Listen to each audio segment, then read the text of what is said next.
Assalamualaikum warahmatullahi wabarakatuh. Alhamdulillahilladzi ra'al ummatal muhammadiyyata ila yaumil qiyamah wa ja'ala ulama'aha warathatal anbiya'i ila yaumin nahdah wa rabata bainahuma binuri syamsi wal adalati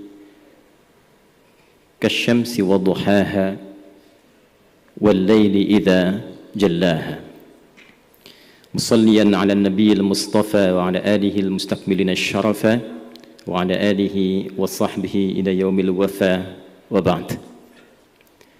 Yang kita muliakan, kita hormati seluruh guru-guru kita, para ulama, kiai habaib, terkhusus guru kita Kiai Haji Yahya Khalil Thaquf yang sangat luar biasa. Juga saya secara pribadi mendoakan, sebetulnya tak banyak orang tahu bahwa bulan ini beliau sudah 57 tahun, 16 Februari, 2 hari lalu baru milad nih. Kita doakan mudah-mudahan senantiasa diberikan kesehatan, kekuatan dan kemampuan untuk memimpin NU menuju NU yang berperadaban. Gus Dur itu punya sahabat di Banten namanya Kiai Haji Hafid Uthman. Nah, itu adalah kakak ibu saya. Itu Pak D saya. Jadi kecil itu kami juga sudah sering dibawa kalau ke MUI bertemu Kiai Sahal yang sangat saya kagumi dengan ketawaduannya, ilmu fikihnya yang luar biasa. Yang kelak dengan kekaguman itu, ternyata saya menikah dengan Putri Asti Lasem Rembang yang ibunya satu susuan dengan Kiai Sahal ke atasnya. Jadi Siti Aisyah, Siti Asyah ibunya. Jadi saya ke keluarganya Gus Koyum, ke Gus Baha, kalau ditelusuri nyambung dari istri itu biradha'ah. Karena itu Gus Koyum manggil saya Ade. Kalau kami teleponan tuh selalu bilang De Adi, apa kabar gitu. Ya. Jadi hari ini saya sangat terharu, luar biasa. Dan insya Allah Gus Yahya, saya itu hatam Yalal Watan tuh hatam saya. Ayah saya itu Ustadz di NU di Pandeglang. Tapi kenapa saya dimasukkan ke sekolah Muhammadiyah? Baru tahu juga saya setelah dewasa, ternyata salah satu risalahnya supaya saya bisa menerangkan tentang NU di Muhammadiyah. Jadi itu yang menjadikan saya, kalau saya mengajar dan sebagainya, saya buka, saya kupas. Karena apa yang tadi diharapkan Gus Yahya, itu tidak akan mungkin tercapai kecuali dari yang kecil-kecil dulu di dalamnya. Kalau beliau memulai dengan 1928 dengan gagasan besarnya, maka saya akan turunkan sedikit spektrumnya dengan nilai terkecilnya. Saya mundur ke 1905, 23 tahun sebelumnya, bertempat di Tanah Abang sekarang, tepatnya 17 April 1905, 13 Jumadal Akhirah 1323. Kita bersepakat bahwa di satu titik yang telah tadi banyak diulas, Indonesia ini bukan negara agama, tapi spirit menjalani kebangsaannya diisi dengan spirit agama. Dan justru dengan nilai spirit itulah yang paling cepat melahirkan Negara Kesatuan Republik Indonesia, yang kelak bahkan bukan hanya kalimat takdirnya, kalimat iman dan takwanya pun yang bagian dari kosakata keagamaan itu banyak muncul di konfigurasi undang-undang kita. Maka 5 orang habaib disertai dengan beberapa tokoh datang, baik dari Kauman Yogyakarta yang bernama Muhammad Darwish, kelak dikoordinasikan ke Jombang yang dikenal dengan Hadratus Syekh Muhammad Hashim bin Asy'ari, yang ketika saya riset pun ternyata dua-duanya bertemu di satu nasab. Walaupun yang satu, ini saya nggak tahu nih, yang NU pun hafal apa enggak ini deh. Jadi kalau kita buka sekarang ada Irsyadus Sari fi Jam'i Musannafati Syekh Muhammad Hashim Al-Asy'ari, yang mengumpulkan 19 kitab itu. Yang pertamanya Adabul Alim wal Muta'allim. Saya mengajarkan kitab itu di Masjid Al-Azhar Jakapermain. Besoknya mau ngajar, malamnya saya mimpi ketemu Gus Dur. Saya bilang, Gus, saya izin mau ngajar kitab ini. Di mimpi, Pak. Beliau lihat saya lalu tersenyum. Saya anggap itu ijazah, walaupun mungkin beliau bertanya, iki kok piye orang Muhammadiyah ngajar kitabnya Adabul Alim wal Muta'allim. Tapi yang paling menarik di kitab keduanya, Risalah Ahlus Sunnah wal Jamaah, dan ini banyak saya riset. Sebelum masuk kedua ini, maka dijelaskan yang saya baca ada nasab. Huwa Muhammad Hashim bin Ash'ari bin Abdul Wahid bin Abdul Halim Al-Ma'ruf bi Pangeran Benawa bin Abdurrahman Al-Mulaqab bi Joko Tingkir ay Sultan Hadiwijaya bin Abdul Aziz bin Abdul Fattah bin Abdullah Walid Raden Ainul Yakin Al-Ma'ruf bi Maulana Ishaq, yang dikenal dengan bapaknya Sunan Giri. Di Maulana Ishaq, ternyata ketika saya lihat nasabnya Muhammad Darwish yang sejak muda belajar di Kiai Haji Soleh Darat dengan Syekh Hashim dan berangkat ke Mekah, pulang kemudian menjadi Ahmad Dahlan, ditemukan nasabnya Kiai Haji Ahmad Dahlan bin Kiai Haji Abu Bakar bin Kiai Ilyas bin Kiai Sulaiman bin Demang Jurang Jurukapindo bin Kiai Gerbek 1 bin Kiai Gerbek 2. Gerbek 2 itu yang bikin apem lakuwata, yang buyutnya Pak Erlangga Hartarto itu, yang di Klaten itu. Nyambung ke atasnya ketemu di Azmatkan. Azmatkan itu nyambung dari Maulana Ishaq. Baru nanti ke atasnya Zainal Abidin, ke Al-Husain, ke Al-Hasan, ke Ali bin Abi Thalib, suami Fatimah Az-Zahra bintu Muhammad sallallahu alaihi wasallam bin Abdullah bin Abdul Muttalib bin Hashim bin Abdul Manaf bin Qusay bin Murrah bin Kilab bin Ka'ab bin Ghalib bin Fihir bin Malik bin Nadar bin Kinana bin Khuzaimah bin Mudrikah bin Ilyas bin Nizar bin Mudar bin Ma'ad bin Adnan bin Addi bin Adri bin Muqawwam bin Nahur bin Tarikh bin Ya'rub bin Yasjub bin Nabit bin Ismail alaihi salam bin Ibrahim alaihi salam bin Azar au bin Nahur bin Abir bin Kinan bin Arfakhshad bin Sam bin Nuh alaihi salam bin Matushalah bin Kinan bin Anwas bin Tirth bin Adam alaihi salam. Jadi ormas besar yang nyambung nasabnya ke Nabi Adam itu dua. Satu NU, dua Muhammadiyah.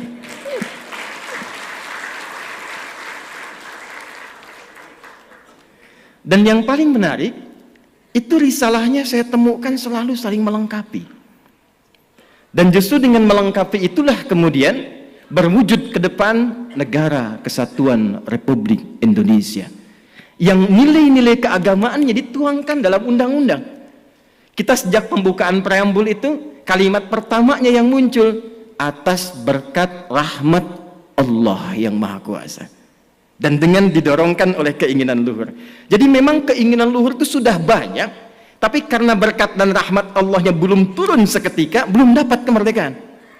Kapan berkat rahmat Allah yang Maha Kuasa itu turun? Ternyata ketika semua stakeholder ulamanya itu bisa duduk, dan kejeniusan mereka yang sangat luar biasa, bukan hanya pakar di bidang agama, tapi juga pakar di bidang tata negara, konstitusi. Itu Mbah Hashim tuh, itu saya sampai pelajari hampir semua disiplin ilmu hadis ada sanadnya, Pak. Bu. Karena itu wajar ulama-ulama kita yang di NU, di Muhammadiyah, karena hafal kitab-kitab hadis dengan isinya, maka semua kurikulum kehidupan di kitab hadis itu ditempatkan sesuai dengan tupoksinya. Saya sayangkan anak-anak kita sekarang kalau ngaji hadis, hafal 1, hafal 2, hafal 3, selesai. Dulu orang mengaji, kurikulumnya diterapkan dalam kehidupan karena tidak disusun kitab hadis ini kecuali berurutan secara tematik yang membentuk kurikulum kehidupan. Imam Al-Bukhari 97 topik menyebut kitabnya dengan Al-Jami', Al-Jami' As-Sahih Al-Musnad Al-Mukhtasar min umuri Rasulullah sallallahu alaihi wasallam wa sunanihi wa ayyamihi. Ini kitab saya isinya tematik komprehensif, 97 topik berisi panduan dari Nabi, dari kesehariannya sampai tuntunan berkehidupan. Imam Muslim membuat 54 topik diberi nama dengan sama Al-Jami'.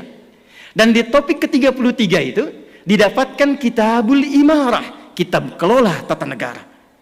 Itu hatamnya bab tentang tata negara itu menjadikan mereka bisa bertemu bukan hanya di tatanan praktikal fikih. Kitabul Buyu', siapa saudagar-saudagar yang ada pada saat itu? Yang Muhammadiyah mana? Yang NU mana? Dipertemukan dengan syarikat dagang Islam, mensuplai perjuangan kemerdekaan, maka semua support terkait dengan materi datangnya ternyata dari saudagar-saudagar yang dinilaikan, diberikan motivasi nilai keagamaan. Saya 2 bulan lalu ada di Amerika. Ketika ke Washington, saya masuk ke kedutaan, saya tanya, ini gedung kok megah sekali, bagaimana sejarahnya? Ustadz, ini gedung hasil khusus penunjukan Bung Karno yang membawa saudagar-saudagar muslim yang tadinya membeli tanah akan dibeli di depan kedutaan Belanda yang kecil. Bung Karno ingin beli yang lebih luas untuk menunjukkan ini Indonesia sudah hebat. Tapi ketika melihat tempat ini lebih strategis, maka dimintalah oleh Bung Karno saudagar-saudagar itu mengumpulkan uang tunai sebanyak $350.000 pada saat itu, sehingga bisa membayar gedung itu tunai, diskon dari yang $1.500.000. $1.500.000. Ternyata gedung megah yang urutan ke-14 ikonik di Amerika itu ternyata dihasilkan dari hasil sinergitas semua saudagar-saudagar, yang semua saudagar ini keluar untuk berkhidmat, dihasilkan dari rekonsiliasi dan pertemuan semua ulama itu. Jadi saya bisa menggambarkan saat ini, dan saya sangat terharu sekali lagi, kalaulah abad kedua Nahdlatul Ulama ini bisa kita sandingkan secara yang bersamaan dengan menyatukan semua potensi kekuatan di Muhammadiyah, Nahdlatul Ulama, dengan satu visi kemanusiaan yang tadi beliau sampaikan, tapi dimulai dari Indonesia, membangun Indonesia dari persatuan Muhammadiyah dan NU untuk menginspirasi dunia membangun peradaban. Saya punya keyakinan itu ya. Dan mohon izin, barangkali karena kami passionnya di fikih, saya, Gus Baha, Gus Koyum dan yang lainnya, mungkin saya akan lebih banyak merekatkan di bidang itu. Karena problemnya begini, saya punya murid di Tripoli, saya minta mengajar ke Madura. Ditanya ke Madura, berapa jumlah umat Islamnya di sini? Dijawab di sana, alhamdulillah Pak, di sini 95% Islam. Sisanya apa? Muhammadiyah katanya. Jadi rupanya Gus Yahya, di sebagian tempat di Madura itu NU itu sudah agama gitu. 2010 Prof. Hilman, saya tugas di Mekah. Begitu saya tugas, mau masuk waktu Isya, sedang mau sholat, takbir.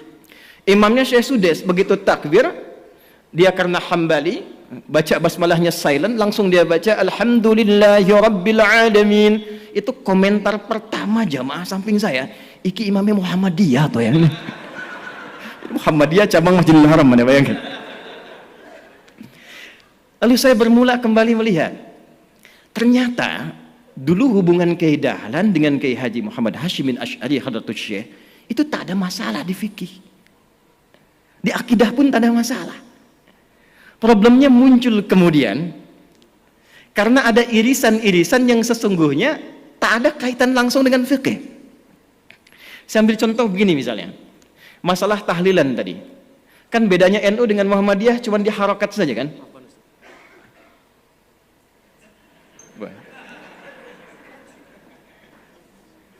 Ketua PBNU mengejar pesawat, beliau mohon dipamitkan. Kita doakan semoga beliau sehat, lancar, dan yang lebih penting diberikan oleh Allah Subhanahu wa Ta'ala usia yang berkah untuk menginspirasi kita semua dengan gagasan-gagasan yang cemerlang ya. Dipersilahkan Gus, semoga Allah senantiasa memberikan kebaikan-kebaikan dan kemuliaan. Tadi saya katakan sebetulnya saya riset di fikih ini tidak jauh Pak, Bu. Tahlilan misalnya, bedanya NU Muhammadiyah kan cuma harokat ya. NU pakai nasab, Muhammadiyah pakai rofa. Muhammadiyah jadikan isim, NU menjadikan masdar. Halala yuhallilu tahlilan. Nasab harakatnya fathah. Orang Arab tuh kan kalau bilang nasaba, dia katakan nasabar rajulu asahu alal ardi. Orang Arab tancapkan tongkatnya dengan kuat sehingga tak goyah. Harakatnya fathah membuka sesuatu. Jadi kalau tahlilnya menggunakan metode NU, tahlilannya mayatnya jadi jenazah, masuk sudah ke alam kubur, nasaba, lalu untuk memberikan Fatihah dan turunannya dibuka, kemudian menggunakan skema tahlilan. Muhammadiyah cuma pakai rafa pas ditarik, ya ayyatuhan nafsul mutmainnah. Makanya Muhammadiyah menggunakan rafa tahlilun, NU menggunakan nasab tahlilan. Dan ternyata Kiai Haji Ahmad Dahlan tuh nggak pernah nyual itu, nggak pernah nyual. Dan saya telusuri di konfigurasi hukumnya itu, ternyata persoalannya bukan fikihnya. Ada kasus di kalangan masyarakat ingin menyelenggarakan tahlilan, ternyata tak punya materi, sehingga dia harus berhutang kepada tetangganya untuk mewujudkan tahlilan itu. Maka keluarlah pertimbangan, kalau tak punya uang jangan dipaksakan sehingga berhutang. Bukan masalah tahlilannya, cuman memang babnya belum selesai. Kalau memang tak punya uang, kenapa Anda tak pinjamnya atau berikan saja, kan tuntas babnya gitu ya. Jadi saya kira ada turunan-turunan informasi yang dari atas itu, yang di kalangan elit sudah selesai, ke bawahnya itu tak sama. Kunut misalnya, di Muhammadiyah itu nggak mempersoalkan kunut. Saya belum pernah temukan ada orang Muhammadiyah di Majelis Tarjih menfatwakan kunut bid'ah, tak ada. Kecuali Wahabi. Ya, kecuali Wahabi. Tak pernah saya temukan. Bahkan fatwanya yang terjadi ketika ada imamnya kunut, yang di belakang mengaminkan. Ketika imam di depan pun tak kunut, yang di belakang tak usah sujud sahwi. Jadi tataran konsep di atas itu sudah selesai. Nah, apa yang menyebabkan ke bawah itu tidak tuntas kemudian? Ya, informasi-informasi ini saya kira belum tampilnya dan disemarakkannya dakwah-dakwah seperti Gus Bah, Gus Koyum. Di Muhammadiyah ada kami, ada teman-teman yang lain. Nah, saya mungkin sarankan di semua turunan ke PWM, PWNU sampai yang ke bawah, itu yang difasilitasi untuk muncul. Karena problemnya di luar negeri itu antara faqih, alim, mufti, muballigh, da'i itu jelas. Saya usia 26 tahun di Libya diangkat jadi amin khutbah. Boleh menentukan siapa yang khatib. Teman-teman saya yang ngaji sama saya sekarang jadi kiai semua tuh. Kiai Muhammad Imam Sofwan Yahya, menantunya Kiai Aqil Siraj. Itu teman seangkatan saya di Tripoli, ngaji bahasanya dengan saya. Kiai Nurul A'la, Pati. Kemudian ada lagi Kiai Anas Mas'udi, Kiai Muhammad Syamsuddin yang di Madura, yang duduknya kemarin dengan Gus Kautsar di Muktamar Satu Abad NU. Kemudian ada Kiai lagi yang dari Pati, Solah Ulaya. Kemudian ada lagi Tian Kamaluddin. Itu teman-teman kita. Pulang dari Tripoli, kita satu generasi membangun kesepahaman, itu kalau dakwah semua sampai. Nah, saya kira yang terakhir yang ingin saya akhiri, saya pikir sudah saatnya sekarang kita tidak berbicara lagi dalam konteks perbedaan NU Muhammadiyah dalam tatanan yang disepakati, tapi sekarang babnya adalah bagaimana membangun persaudaraan yang menyinergikan sehingga gagasan-gagasan besar yang disampaikan oleh Gus Yahya tadi di depan, membangun peradaban, membangun kemanusiaan, saya kira bisa diinisiasi di bumi pertiwi ini melalui penyatuan dan sinergitas NU dan Muhammadiyah. Ya, tentu nggak akan sama semuanya. Bab rumah sakit Muhammadiyah, bab kampus Muhammadiyah. Jadi pernah ada yang tanya berapa jumlah kampus Muhammadiyah? 157 kepada Kiai Hasyim Muzadi. Kenapa di NU nggak ada kampusnya? Kata Kiai Hasyim, santai saja. Ya, selain yang Muhammadiyah punya NU semua itu. Jadi jangan khawatir, insya Allah kalau ada yang di NU masuk Muhammadiyah nggak akan jadi Muhammadiyah. Yang di Muhammadiyah bisa sekolah ke NU. Kalau semua kita saling mengisi, besok-besok insya Allah yang satu lalaran alfiyah, yang satu CDEF GABC. Yang ini kalamuna lafdun mufidun kastaqim wasmun wa fi'lun thumma harfunil kalim wahiduhu kalimatun wal qawlu am wa kalimatun biha kalamun qad yu'am bil jarri wat tanwini wan nida wa al musnadin lismi tamizun hasal bita fa'alti atat wa ya if'ali wa nunik balana ismun yamjali. Yang ini CDEF GABC, GABC DFIS G, DFIS G ABCIS D, ABCIS D FIS GIS A, FIS GIS ABCIS DIS E, BCIS DIS E FIS GIS AIS B, FIS GIS AIS B, CIS DIS AIS FIS, CIS DIS AIS BIS GIS AIS BIS CIS. Yalal watan, yalal watan, yalal watan, hubbul watan minal iman, wala takum minal hirman, inhadu ahlal watan. Itu rumusnya pakai rumus rojas. Mustaf'ilun, mustaf'ilun, mustaf'ilun, mustaf'ilun, mustaf'ilun, mustaf'ilun. Itu 16 rumus di bahar, Pak. Al-Asma'i ngambil itu jadi sautus sofiril bulbuli. Hayyaja qalbi thamili al-ma'u wa zahru ma'a zahri lahdul muqali. Ditarik oleh Kiai Haji Wahab Hasbullah jadi yalwatan. Yang ingin saya katakan, betapa hebatnya orang tua kita dulu, bukan hanya pakar di bidang fikih, pakar di bidang tata negara, tapi juga pakar di bidang bahasa. Di semua aspek spektrum keilmuan bisa diterjemahkan dalam konteks aplikasi kehidupan. Saya kira itu yang bisa saya antarkan untuk meneruskan gagasan-gagasan Gus Yahya. Tapi di forum ini terakhir saya berkenan untuk menegaskan bahwa dengan adanya NU memasuki abad kedua saat ini di Surabaya ini, di kota pahlawan ini, saya kira ada narasi hebat yang penting kita sampaikan secara nasional dan internasional. Di tempat ini akan terdapat persatuan antara NU dan Muhammadiyah menuju gagasan ke depan.